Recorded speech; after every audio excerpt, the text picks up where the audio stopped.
नमो अरिहन्ताणं नमो सिद्धाणं नमो आयर्याणं नमो उज्जायाणं नमो लोये सव्वसाहूणं एषो पञ्चनमुक्कारो सब्बपावप्पणासनो मङ्गलाणं च सव्वेसिं पडमं हवै मङ्गलं मङ्गलं भगवान् वीरो मङ्गलं गौतमप्रभु मङ्गलं स्थूलभद्राद्या जैनधर्मोऽस्तु मङ्गलम् अज्ञानतिमिरान्धानां ज्ञानाञ्जनशलाकया नेत्र उन्मीलितं येन तस्मै श्रीगुरवे नमः।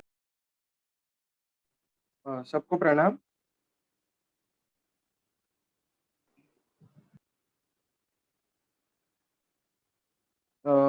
हम स्तुति से स्टार्ट करते हैं।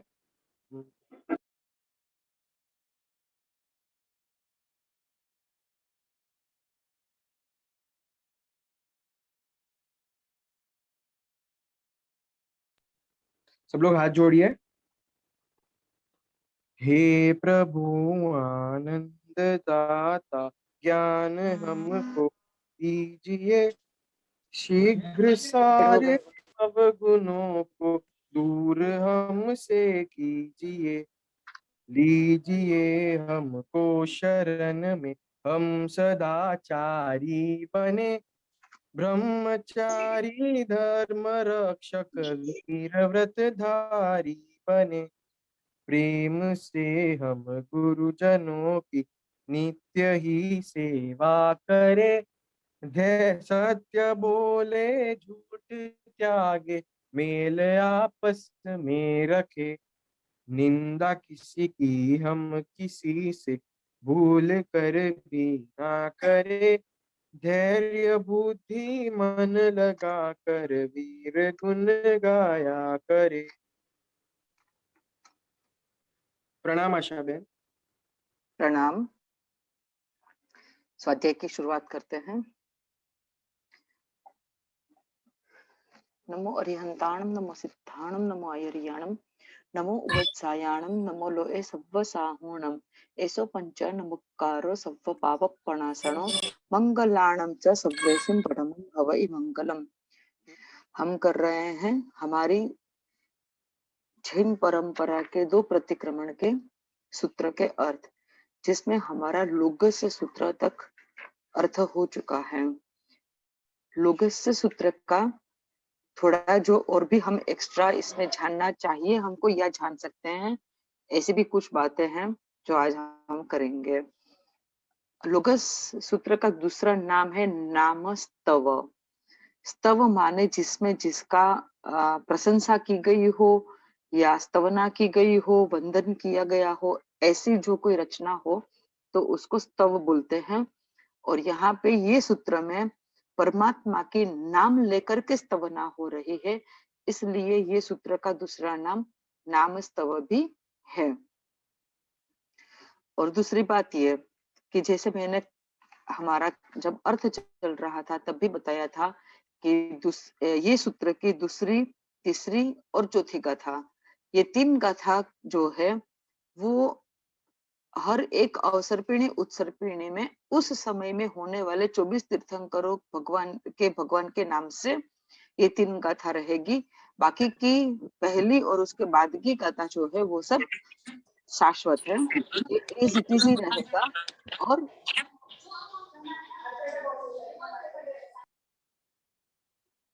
और परमात्मा का खाली नाम चेंज होगा, बाकी रचना समान रहेगी। और यहाँ पर डिटेल में हम अर्थ में क्या कर सकते हैं, तो एक एक परमात्मा का जो नाम है, ऋषभदेव भगवान से लेके वर्धमान स्वामी तक का, उस 24 भगवान जो हमारे लिए हमारे परम उपकारी है, उनके बारे में हमको थोड़ा बहुत तो नॉलेज होना चाहिए। जैसे आपका कोई उपकारी हो, आपका कोई फ्रेंड हो, तो उसके बारे में आपको कितना पता होता है कि उसका घर कहाँ पे है, कौन से एरिया में रहता है, उसका फोन नंबर क्या है, उसके पेरेंट्स कौन है, वो एक्चुअली जिसके जो भी आपका फ्रेंड है उसके क्या हॉबीज है, उसका क्या स्टैंडर्ड है, सब चीजें जैसे जानते हैं जिसके साथ हमारा लागणी का, प्रेम का व्यवहार अगर होता है, संबंध होता है हमारा अच्छा जिसके साथ, उसके बारे में हम पूरी डिटेल जानने की कोशिश करते हैं। होता है ना, क्यों होता क्यों है। जान ये रहा।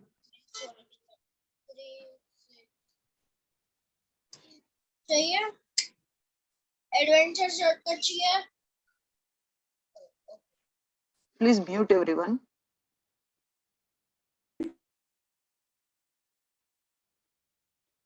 ओके, तो हम जिसके साथ हमारा एक प्रेम का संबंध बनता है, उनको हम उनके बारे में हम सब कुछ जानने की हमेशा कोशिश रखते हैं। अगर आपकी कोई बेस्ट फ्रेंड है तो उसके साथ बैठ के आप उसका कितना एकदम छोटा छोटा सा भी बात होगा तो आप चाहते हैं कि नहीं, हमको पता होनी चाहिए, अपने बारे में सब कुछ बताओ तुम, और आप खुद भी बताते हैं। तो इस तरह से हमारा परमात्मा के प्रति प्रेम है। परमात्मा का तो हर जीव के प्रति प्रेम है, लेकिन हमारा परमात्मा के प्रति जो प्रेम है, वो प्रेम हमको क्या ये जानने के लिए मजबूर नहीं करेगा कि पहले भगवान, उनका माता पिता का नाम, उनका क्या परिवार था, भगवान दिखने में कैसे थे, उनका रंग कैसा था, उनका हाइट बॉडी कितना था, और उनका आयुष्य कितना था, कौन से सिटी में उनका जन्म हुआ, जीवन हुआ, जन्म हुआ, दीक्षा हुआ, केवल ज्ञान हुआ, ये सब बातें जानने को अपने को मन अगर होता है, तभी हमको ये समझना चाहिए कि हमको परमात्मा के प्रति प्रेम है, उपकार की भावना है, कि परमात्मा का हमारे ऊपर में उपकार है। वैसे आसन उपकारी माने नजदीक के उपकारी हम बोलेंगे महावीर स्वामी भगवंत को, क्योंकि उनका अभी शासन चल रहा है। उन्होंने जो देशना दी और जो सूत्र बने वही हम आज उपयोग में ले रहे हैं। लेकिन हर एक परमात्मा का हमारे ऊपर में अनंत उपकार है, थोड़ा नहीं, बहुत ज्यादा। एक ही बात से ये चीज साबित होती है कि हमारे ऊपर में ऋषभदेव भगवान का भी उपकार है, अजितनाथ का भी है, जो 24 हो चुकी उसका भी उपकार है, और वो भी लास्ट वाली नहीं, अनंत 24 बीत चुकी, उनका भी हमारे ऊपर में उपकार है। क्यों? क्योंकि कोई भी आत्मा तीर्थंकर तब बनता है जब उसके रोम रोम में ये भावना आती है कि सर्वे जीवों को मैं मोक्ष में ले जाऊं। और वो जब भावना भावते हैं तीर्थंकर परमात्मा कि सर्व जीवों को मैं मोक्ष में ले जाऊं, उस वक्त उसमें ना भव्य का ना अभव्य का कोई भेदभाव नहीं होता है। जो हम इवन अव्यवहार राशि में भी थे तो भी हम उसमें इंक्लूडेड थे, अगर हम व्यवहार राशि में भी आए तो भी उसमें हम इंक्लूडिंग थे। तो हम तो अनंत काल से संसार में हैं और अनंत काल से 24 भी है। तो यहाँ पे क्या होता है कि हर एक तीर्थंकर परमात्मा ने हम एक एक जीव के लिए ये भावना भाई है कि हम मोक्ष में जाए, और हम मोक्ष में जाए इसलिए पुरुषार्थ कौन करेंगे?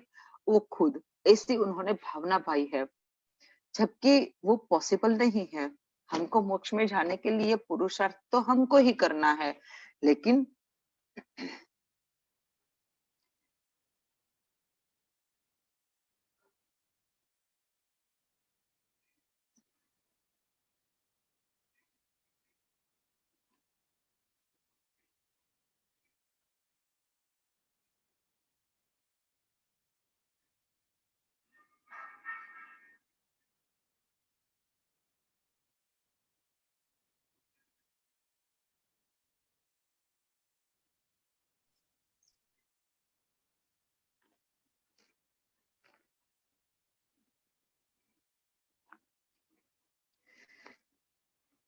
तो हर एक तीर्थंकर परमात्मा की हमारे ऊपर में कितनी करुणा रही और कितना उपकार किया, वही उपकार का फल है कि आज हम जो भी है यहाँ पे एक ये स्वाध्याय भी कर पा रहे हैं, और हम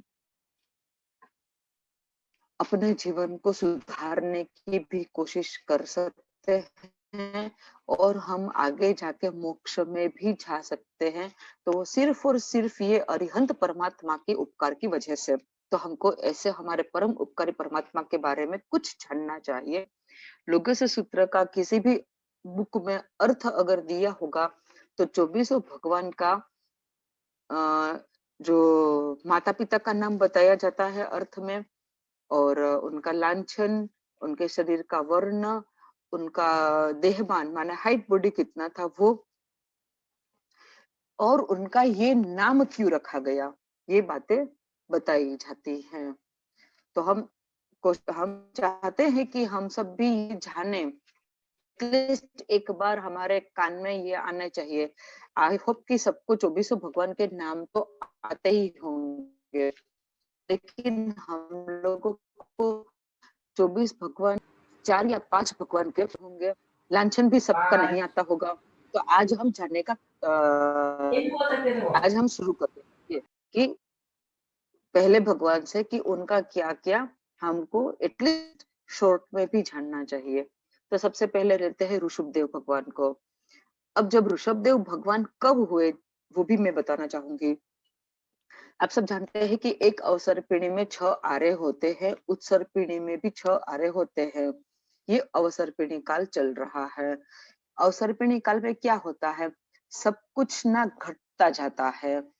हमारी बुद्धि, हमारा आयुष्य, हमारा हाइट बॉडी,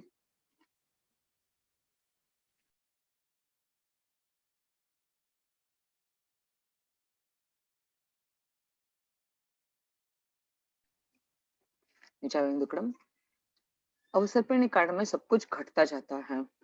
तो जब तीसरा आरा चल रहा था, उसका कुछ समय बाकी था,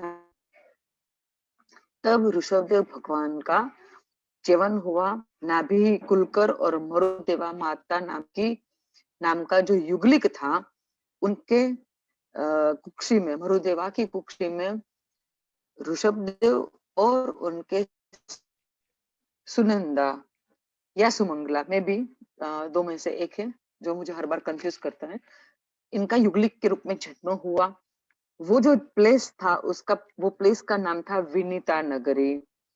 वैसे नगरी का नाम बाद में दिया गया है इंद्र महाराजा की ओर से, कि वहां का विनय देख के वो नगरी का नाम विनीता रखा गया। उसको अयोध्या भी हम आज के टाइम में जानते हैं, अयोध्या के नाम से। ऋषभदेव भगवान का जीवन अयोध्या में, जन्म पर भी अयोध्या में और दीक्षा भी अयोध्या में। 24 तीर्थंकर का सबका च्यवन, जन्म, दीक्षा एक ही जगह में होता है। सिर्फ नेमिनाथ भगवान दीक्षा गिरनार पे हुई। बाकी भगवान की च्यवन, जन्म, दीक्षा की कल्याणक भूमि एक ही रहती है। और केवल ज्ञान का कल्याणक भी 23 में से 22 का अपने ही जन्मभूमि में है। सिर्फ महावीर स्वामी भगवान का क्षत्रिय कुंड में केवल ज्ञान नहीं हुआ है, रुजुवालिका में हुआ है। और नेमिनाथ भगवान का अगेन गिरनार जी में हुआ है। बाकी के 22 भगवान का केवल ज्ञान का जो भूमि है वही अपनी जन्मभूमि जो है, वो परमात्मा विहार करते दीक्षा ले अपनी जन्मभूमि में दीक्षा लेते हैं, विहार कर देते हैं, और फिर अपना जैसे साधना काल कहीं आसपास में कहीं पे भी चल रहा हो, लेकिन केवल ज्ञान की प्राप्ति के जस्ट बिफोर वो एनी हाउ यहाँ पे आप पहुंच जाते हैं। लेकिन ऐसा शाश्वत नियम नहीं है। ये अब की बार के अवसर पीढ़ी की बात मैं बता रही हूँ, इसका कोई शाश्वत नियम नहीं है। तो सभी भगवानों के 4 कल्याणक एक ही भूमि में हुए हैं। अगर हम अयोध्या जाते हैं दर्शन करने के लिए, तो वहां पे ऋषभदेव भगवान के तो 4 कल्याणक हुए ही है, और बाकी 3 परमात्मा का भी वहां पे च्यवन हुआ है। तो बाकी का भी परमात्मा का वहां पे अपने को 4 कल्याणक के भूमि की स्पर्शना, माने टोटल 16 कल्याणकों की जन्मभूमि, अरे कल्याणक भूमि की स्पर्शना होती है। अब ये भगवान का नाम जो है वो ऋषभदेव क्यों रखा गया? तो भगवान का जो नाम होता है वो उनके शरीर के ऊपर में कहीं ना कहीं कोई चिन्ह दिखाई देता है, या जब परमात्मा माता की कुक्षी में होते हैं तब माता को ऐसा कोई अनुभव हुआ हो, या पिता को कोई ऐसा अनुभव हुआ हो, इसके ऊपर में से उनका नाम मोस्ट प्रोबेबली रखा जाता है। ऋषभदेव भगवान का नाम क्यों ऋषभ रखा गया? तो ऋषभदेव भगवान का नाम, एक तो परमात्मा की माता ने स्वप्न में सबसे पहले वृषभ को देखा, वृषभ माने ओक्स, उसको देखा, इसलिए परमात्मा का नाम ऋषभ रखा गया। और उनका नाम आदिनाथ भी है। क्यों आदिनाथ है? आदि माने शुरुआत करने वाले, जिसकी शुरुआत होती है उसको बोलते हैं आदि।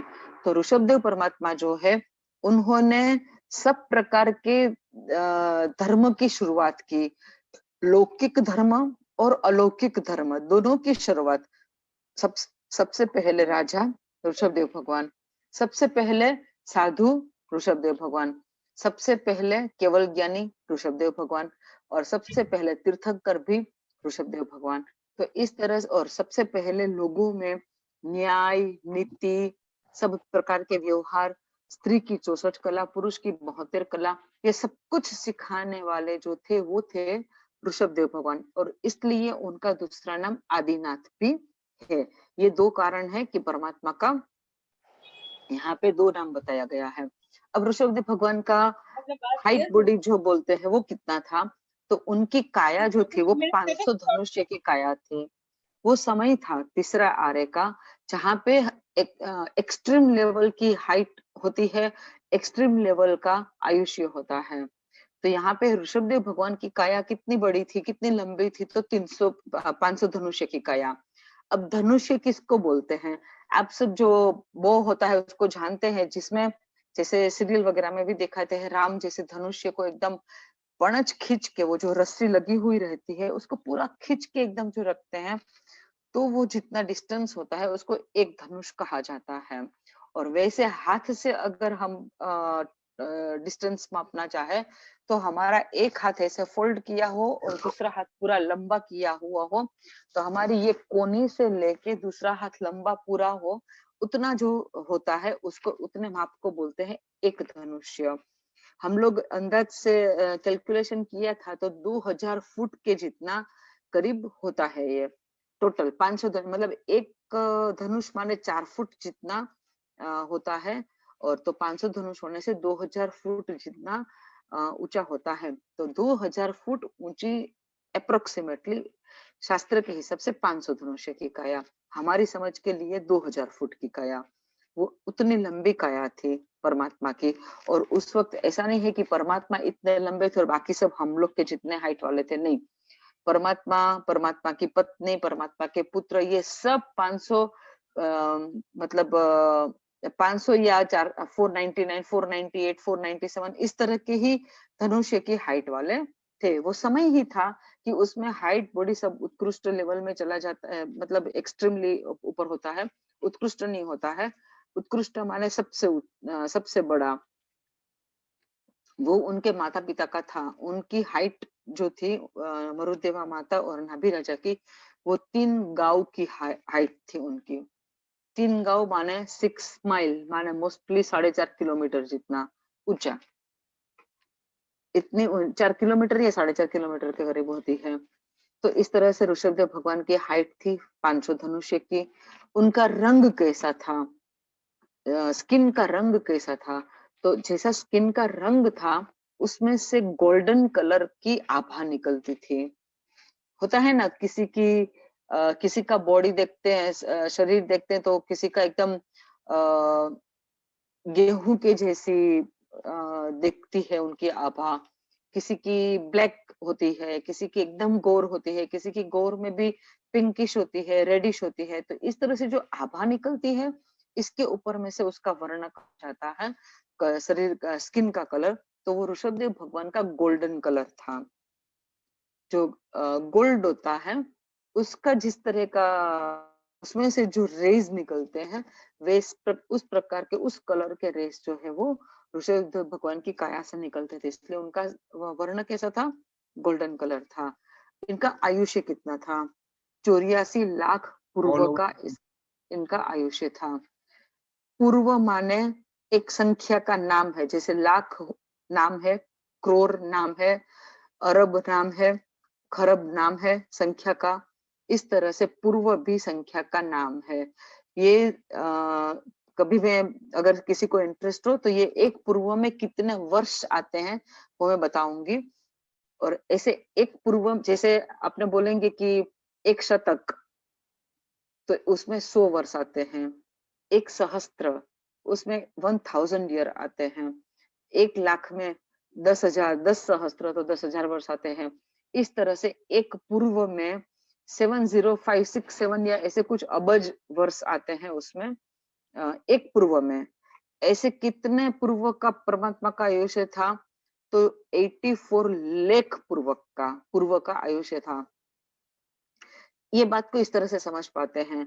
हम लोग बोलते हैं ना पॉलिटिशियंस के पास या गवर्नमेंट के पास कितने पैसे होते हैं, तो 1 अबज 2 अबज ऐसे नहीं, 1 लाख अबज या उससे भी आगे का भी होता है।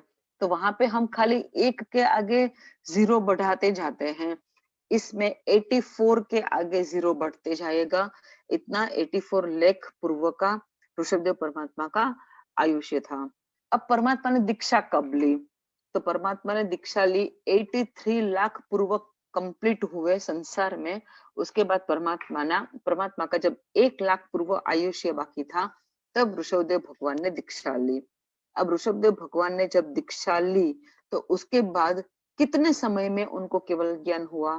तो ऋषभदेव परमात्मा को दीक्षा लेने के बाद 1000 ईयर तक साधना करने से उनके 4 घाती कर्म का क्षय हुआ और उनको 1000 ईयर के बाद केवल ज्ञान की प्राप्ति हुई।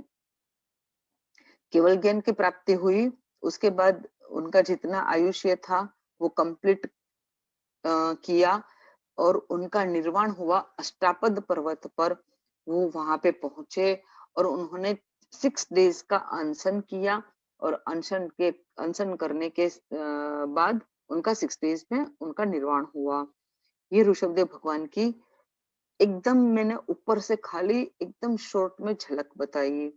ऋषभदेव भगवान का चरित्र इतना जबरदस्त है, वो चरित्र पढ़ने से या सुनने से बहुत कुछ उसमें से सीखने को मिलता है। कुछ बातें खास ऐसी जो ऋषभदेव भगवान की जो मुझे भी इतनी ज्यादा टच कर गई, वो उसमें मेन एक बात है कि ऋषभदेव भगवान को केवल ज्ञान हुआ।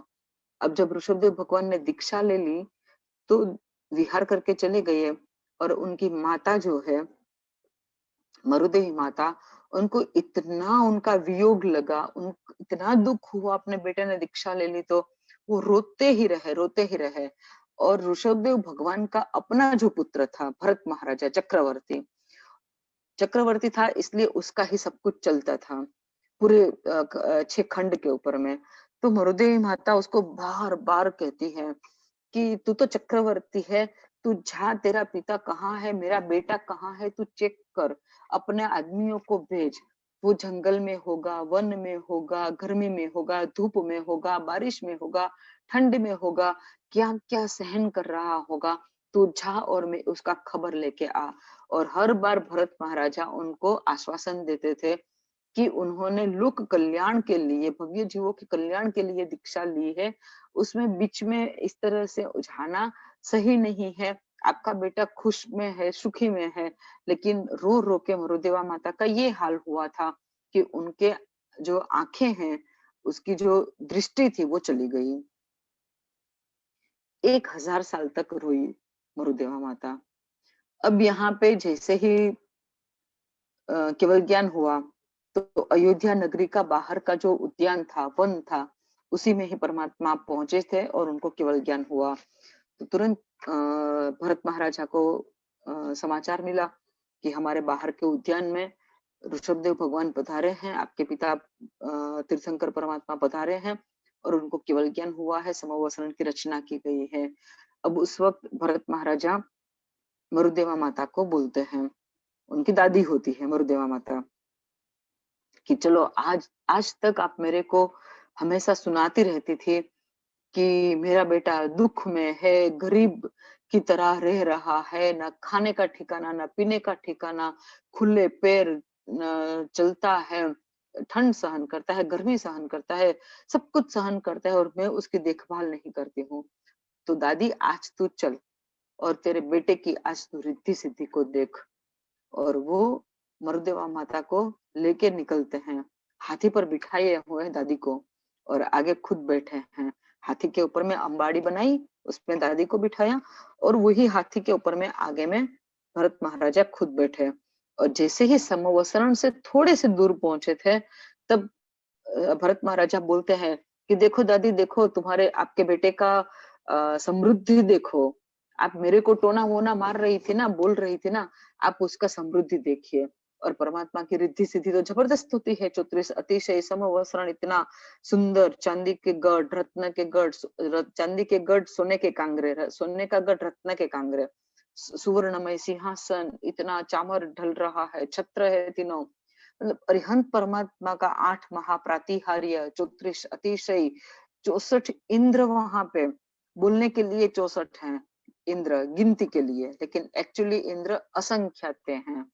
तो ऐसे असंख्यात इंद्र, कोड़ा कोड़ी देवी देवता, उसे भरा हुआ जो पूरा समवसरण था, उसको देखने के लिए उनके पास आंख तो थी नहीं, दृष्टि चली गई थी। तो वो भरत महाराजा को बोलते हैं कि मैं कैसे इसकी रिद्धि सिद्धि को देखूं। उसको पूछते हैं, लेकिन मन में क्या भावना पाते हैं कि मैं 1000 साल से रोए जा रही हूँ। हर किसी को पूछती रहती हूँ मेरे बेटे का क्या हाल है, मेरे बेटे का क्या हाल है। मैं ये सोच रही थी कि वो जंगल में होगा, तकलीफ में होगा, ना खाने का ठिकाना होगा, ना पीने का ठिकाना होगा। और ये आज इसकी इतनी खुद की रिद्धि सिद्धि हो चुकी है। ये भरत मेरे को बोल रहा है कि उसके पिता की इतनी रिद्धि सिद्धि हुई है, मैं देख नहीं पाती हूँ, और ये उसकी तारीफ पे तारीफ किए जा रही है। तो क्या मेरे बेटे को, मैं यहाँ तक आई सम तो क्या मेरा बेटा मुझे मिलने के लिए यहाँ इतना भी नहीं आएगा?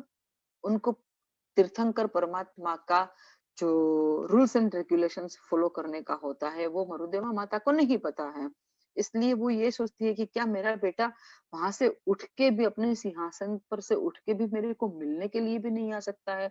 मैंने ये रो रो के अपनी दृष्टि गंवा दी उसके मोह में, इसके प्रेम में अंध होके मैं अंधी हो गई। लेकिन इसको तो कुछ भी मेरी पड़ी ही नहीं है। वो तो उठ के मेरे पास आने के लिए भी जैसे तैयार नहीं है। जैसे भरत बोल रहा है, वहां पे तो इंद्र है, देवी देवता ये है, नाटक चल रहा है, संगीत चल रहा है। खैर, यही संसार है जो अपनी रिद्धि सिद्धि भी मुझे नहीं दिखा सकता है, क्योंकि मेरी आंखें नहीं है। मैं 1000 साल से रो के मेरी दृष्टि गंवा दी। उसको पता है कि मैं उसको देख नहीं पाती हूँ, फिर भी वो खड़ा होके यहाँ मेरे पास मेरी खबर पूछने के भी लिए नहीं आ रहा है।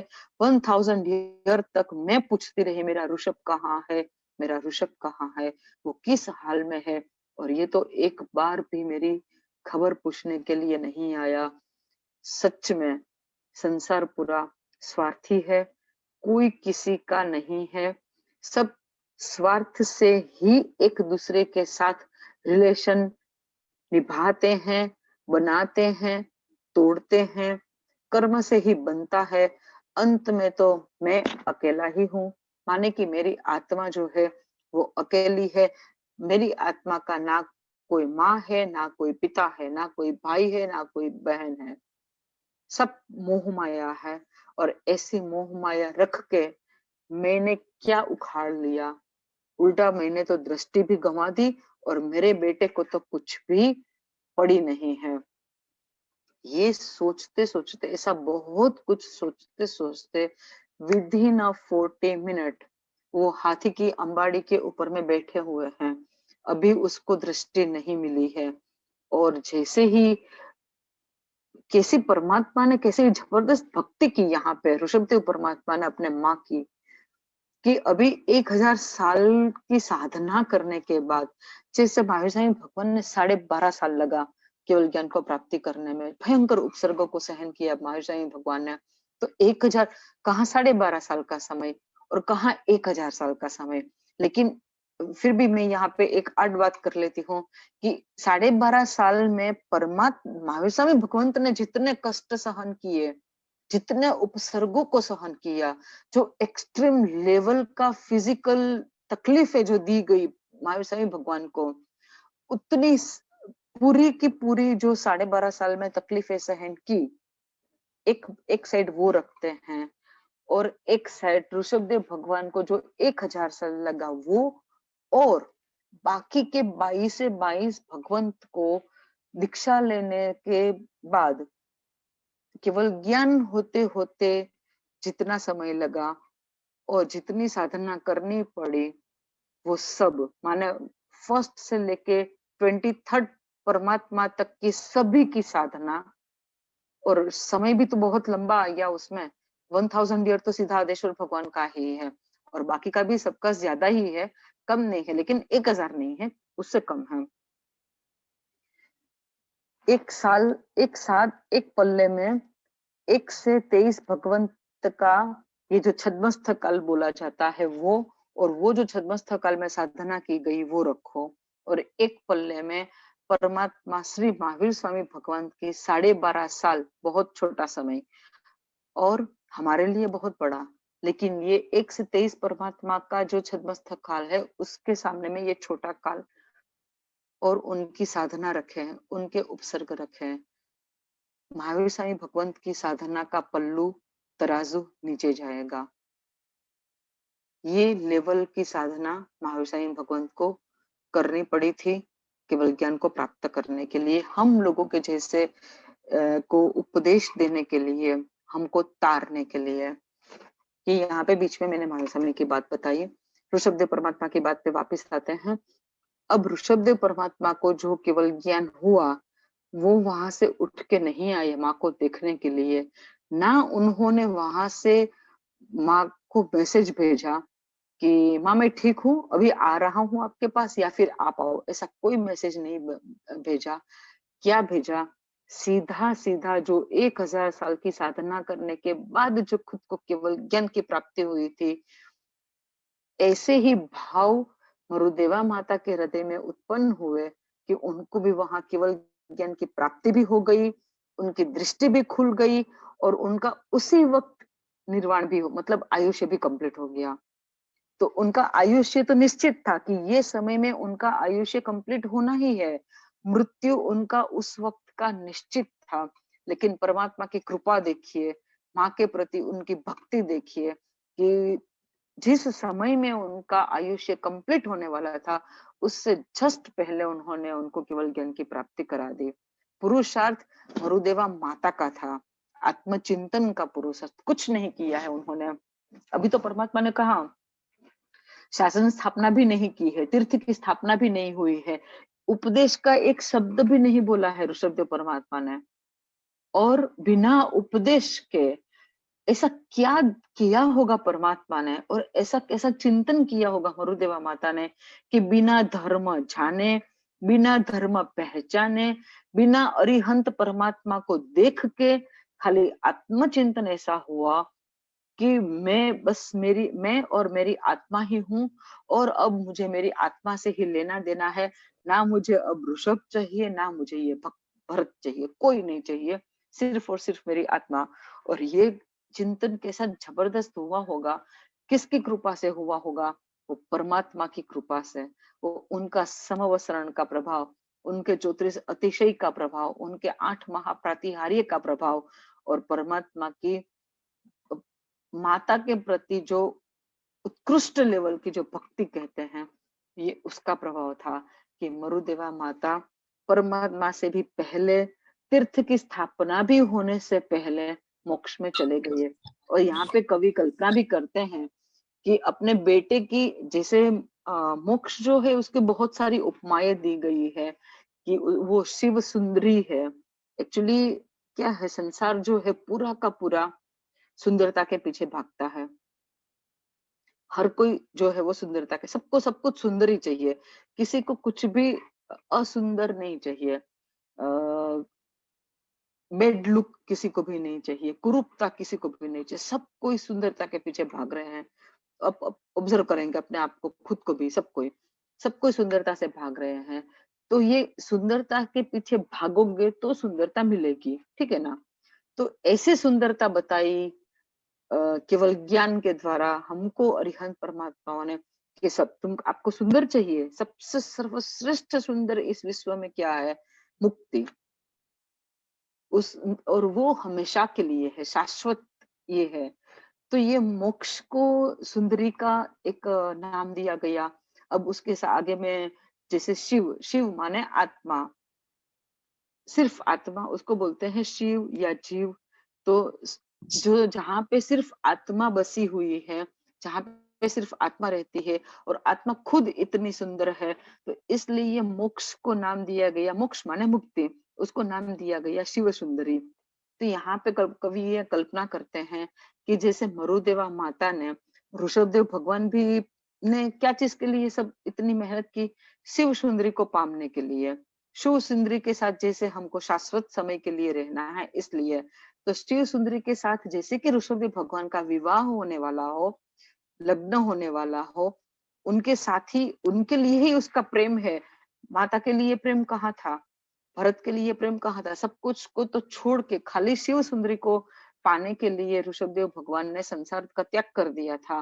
तो वो शिव सुंदरी कैसी है, मेरी बहू, जो ऋषभ जिसको पाने के लिए इतना मेहनत किया, वो मेरी बहू जो है वो कैसी है, वो तो पहले माँ को देखनी पड़ती है ना।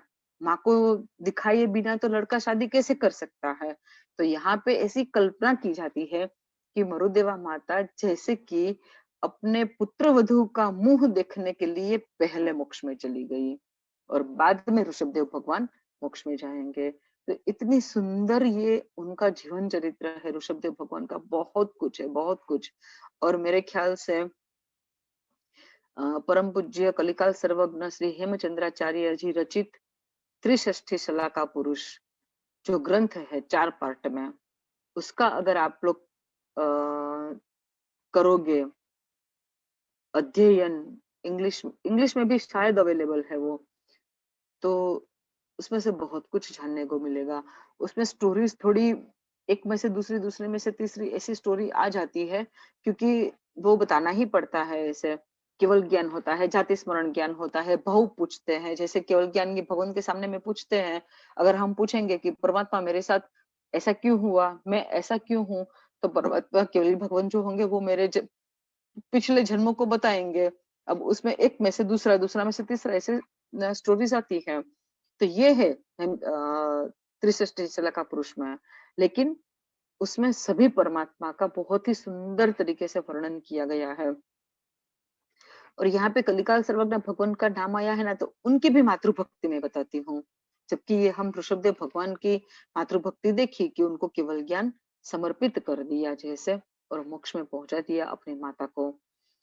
अब कलिकाल सर्वज्ञ भगवान श्री हेमचंद्राचार्य, 5 साल की उम्र में उनकी दीक्षा हुई थी। बहुत ही तेजस्वी, बहुत ही ज्ञानी, बहुत आराधना के साथ सरस्वती देवी उनके ऊपर में लिटरली प्रसन्न थी, जिन्होंने कुमारपाल महाराजा को भी यहाँ से पूरे मतलब उनका जो क्या बोलते हैं बागीपन जो था, वो जो लड़ाकू थे, डाकू थे, उसमें से उनका पूरा जीवन परिवर्तन करके वो राजा तक वो पहुंचाया। और कुमारपाल महाराजा 18 देश के राजा बने। इसके पीछे में जो किसी का हाथ था, उपदेश था, तो वो कलिकाल सर्वज्ञ का था। लेकिन खाली राजा बनाया नहीं, पूरे 18 देश में इतना जैन धर्म फैलाया, कुमारपाल महाराजा को ऐसा चुस्त जैन बनाया कि वो 18 देश में जैन धर्म की आज्ञा को, जैनिज्म के जो बेसिक रूल्स है उनको फॉलो करवा पाए थे।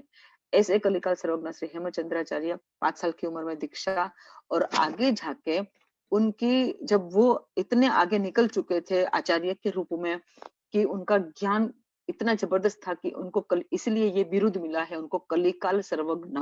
अभी हमारे पास कोई सर्वज्ञ नहीं है, लेकिन ये जैसे कि कलिकाल के सर्वज्ञ स्वरूप है, इतना उनका ग्रंथों का अभ्यास था। तो जब उनकी माता को भी उन्होंने दीक्षा दिलाई, और माता का जब अंतिम समय था, उस वक्त हेमचंद्राचार्य उनके पास थे। और उनको हम जब कोई अंत समय में होता है, तो उनके लिए मरने के बाद अगर कुछ भी करते हैं अच्छा काम किसी भी प्रकार का, तो वो उनके खाते में नहीं जाता है पुण्य में। उनके जिंदा रहते रहते हम अगर माता पिता के नाम से जो कुछ भी, या किसी के भी नाम से जो कुछ भी करना चाहते हो, उस वक्त हम बोल दे कि आपके नाम से हम इतना पैसा वापरेंगे, ये क्षेत्र में वापरेंगे, ऐसा कुछ भी हो, तो वो उसको पुण्य मिलता है। तो हेमचंद्राचार्य जी ने क्या किया, अपनी माता को पुण्य मिले इसलिए एकदम एंड समय में माता को बहुत अच्छे से उनको समाधि दिलाई, निर्यामना कराया, सब पचखान करा दिए और माता का बोला कि माता तेरे को पुण्य उपार्जन हो, इसलिए मैं 1 करोड़ नए श्लोक का निर्माण करूंगा।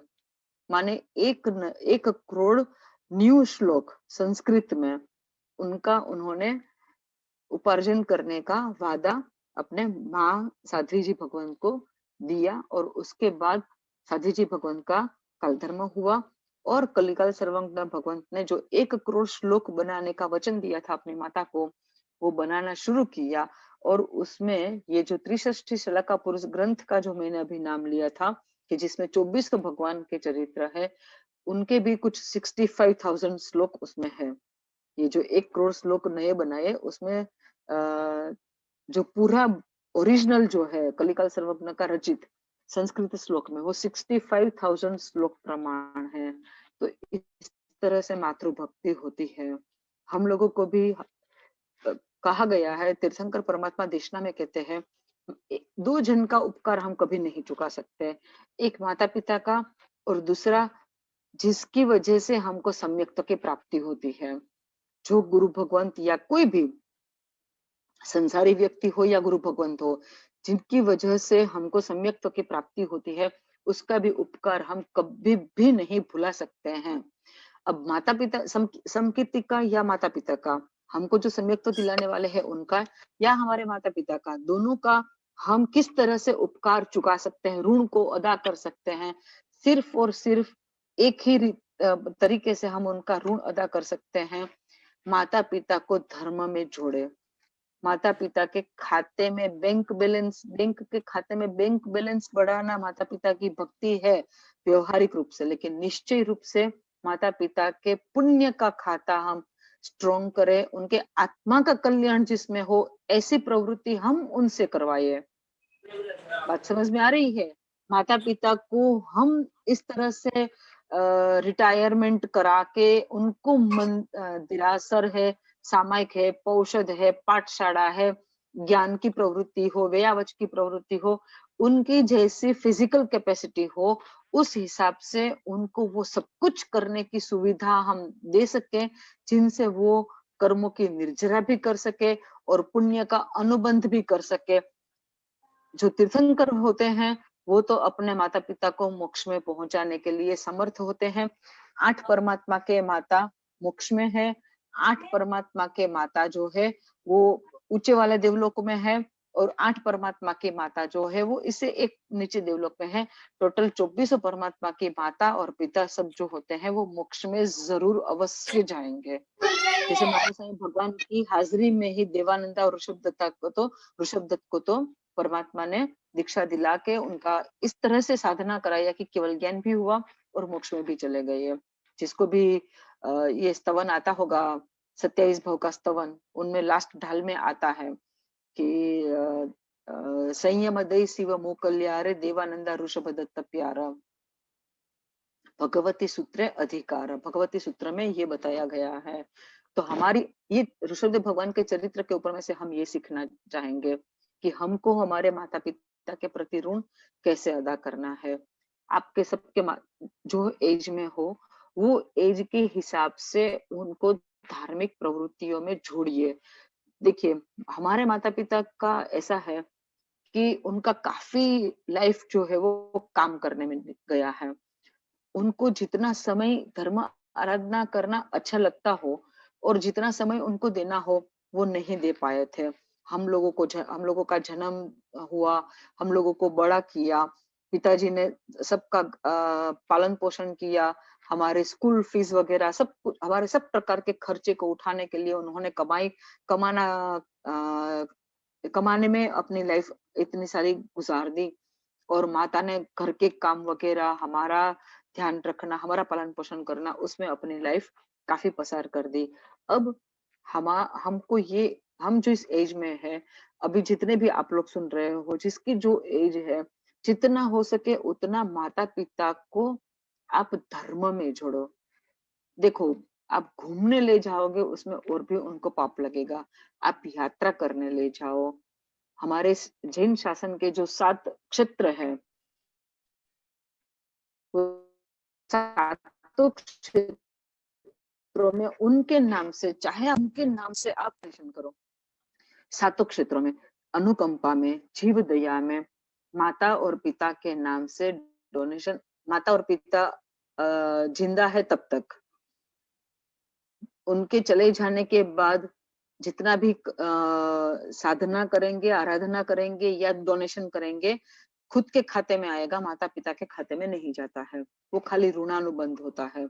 लेकिन माता पिता के जिंदा ही हम सबको हमारे माता पिता के नाम से सातों क्षेत्रों में पैसा भी देना चाहिए, और उन तीर्थों में, सब जगह में, और उनको खुद को धार्मिक प्रवृत्ति में जोड़ो। अगर आज तक माता पिता ने पूजा करना टाइमिंग सेट नहीं हो पाया और पूजा नहीं कर पाए हैं, तो उनका पूजा का टाइम और उसके लिए जो फैसिलिटी करनी पड़े ट्रांसपोर्ट की, वो भी करो।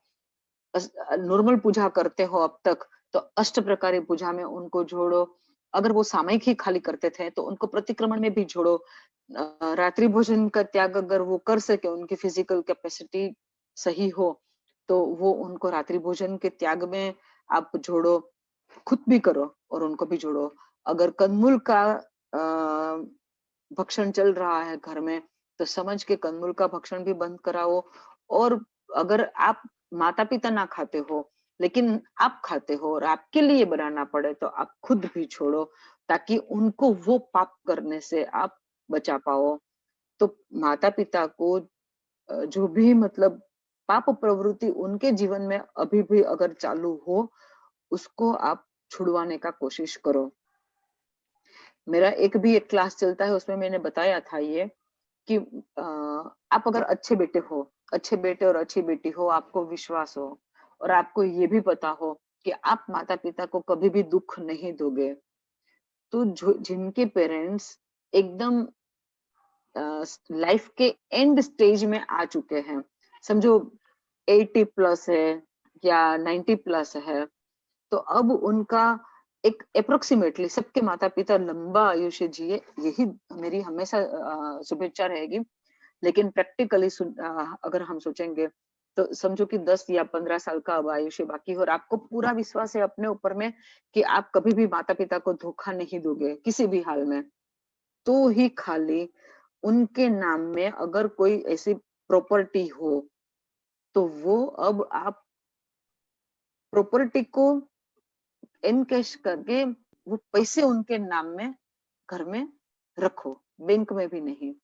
ताकि एक तो क्या होगा, प्रॉपर्टी होने से जो प्रॉपर्टी के कारण जो पाप चल रहा है, वो पाप उनको नहीं लगेगा, और उनके मन को शांति रहे कि मेरा प्रॉपर्टी ठीक है बेच दिया, लेकिन पैसा मेरे पास ही है, इसलिए मेरे को कभी भी किसी के सामने में हाथ लंबा नहीं करना पड़ेगा।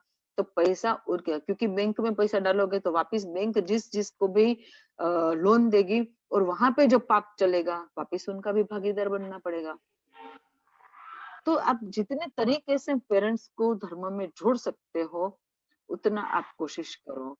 आपकी जिस तरह से कैपेसिटी हो, और आपके पेरेंट्स की भी जिस तरह से कैपेसिटी हो, पेरेंट्स को पढ़ने के लिए भी बैठा हो, ये सूत्र वगैरह, गुरु भगवंतों के दर्शन के लिए भी उनको व्यवस्था कर दो कि अगर उपाश्रय दूर है, मंदिर दूर है, तो जाने आने का भी, वहां तक कि मैं बोल सकती हूँ, अगर इकोनॉमी प्रॉब्लम है तो खुद के खर्चे पे काप मुक के रख के, खुद के खर्चे को कंट्रोल करके माता पिता को ये सुविधा दो ट्रांसपोर्ट का, ताकि वो व्हीकल में मंदिर जा सके और गुरु भगवंत को भी वंदन करने जा सके। तो यहाँ पे तो वही एक उपाय है कि हम अपने माता पिता का जो उपकार है, उसका ऋण का अंश मात्र अदा कर सके।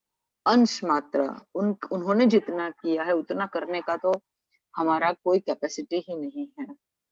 तीर्थंकर परमात्मा का भी कैपेसिटी नहीं है कि वो अपने माता पिता का ऋण अदा कर सके, और उन एक ही तरीका है कि उनको दीक्षा देना, पंच महाव्रत का पालन कराना सीखना, आत्मा को समाधि दिलाना और हो सके तो केवल ज्ञान की प्राप्ति तक उनकी आत्मा का लेवल ले जाना, इस तरह से उनको ऑब्जर्व में रखना,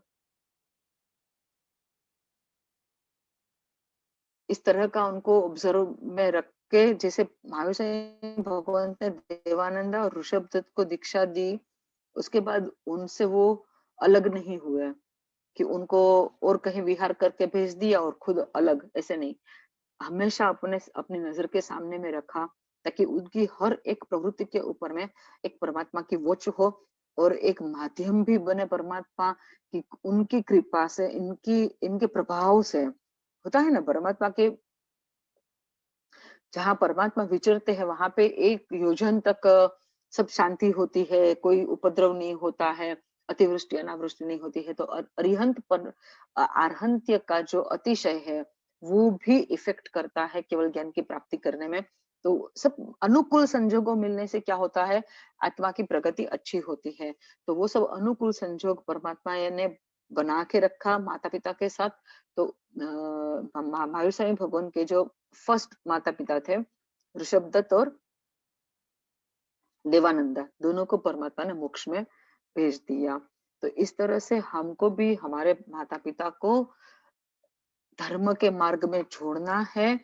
और जो हम आपकी जो भी कमाई हो, इसमें जो कोई ऐसे हो जो खुद कमाते हो और पेरेंट्स भी कमाते हो, लेकिन आपका अपना पैसे से पेरेंट्स का नाम लिखा के उनका आप उपकार कुछ चुका सकते हो। ये आज मैंने ऋषभदेव भगवान का बताया। ऋषभदेव भगवान के 100 पुत्र थे और 2 पुत्री थी, जिसमें मेन भरत, बाहुबली, ब्राह्मी और सुंदरी, ये 4 के नाम लगभग सब कोई जानते होंगे। ऋषभदेव भगवान के पूरा परिवार मोक्ष में गया है, पूरा परिवार। और ऋषभदेव भगवान से लेके अजितनाथ भगवान तक जो पाट्ट परंपरा चली, माने ऋषभदेव भगवान राजा हुए थे, उसके बाद भरत चक्रवर्ती हुए, भरत चक्रवर्ती के बाद उसका बेटा, उसके बाद उसका बेटा, उसके बाद उसके बेटा, उसके बाद उसका बेटा, इस तरह से जो वंश परंपरा चली, वो परंपरा के सभी जितने भी राजा बने सब मोक्ष में। परमात्मा का पौत्र परिवार, उसमें भी सब मोक्ष में। परमात्मा का प्रपौत्र परिवार, प्रपौत्र में कौन आता है, अभी 2 दिन पहले ही जो दिन गया अक्षय तृतीया का, ऋषभदेव भगवान को एक 400 दिन के उपवास का पारणा जो श्रेयांश कुमार ने इक्षुरस से कराया, वो श्रेयांश कुमार परमात्मा का प्रपौत्र हुआ, माने पौत्र का भी पुत्र। तो इस तरह से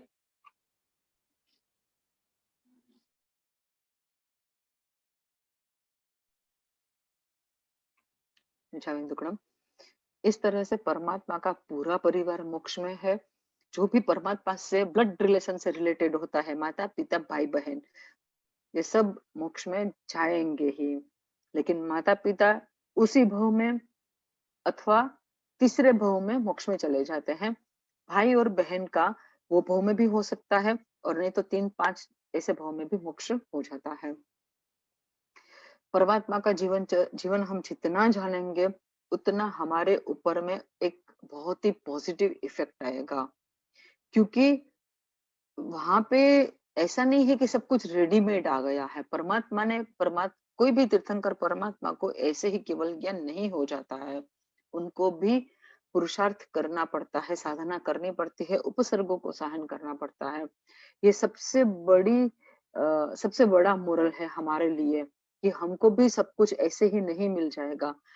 जहाँ तीर्थंकर नाम कर्म जिसने निकाचित किया, उनको भी इतना पुरुषार्थ करना पड़ा केवल ज्ञान की प्राप्ति के लिए।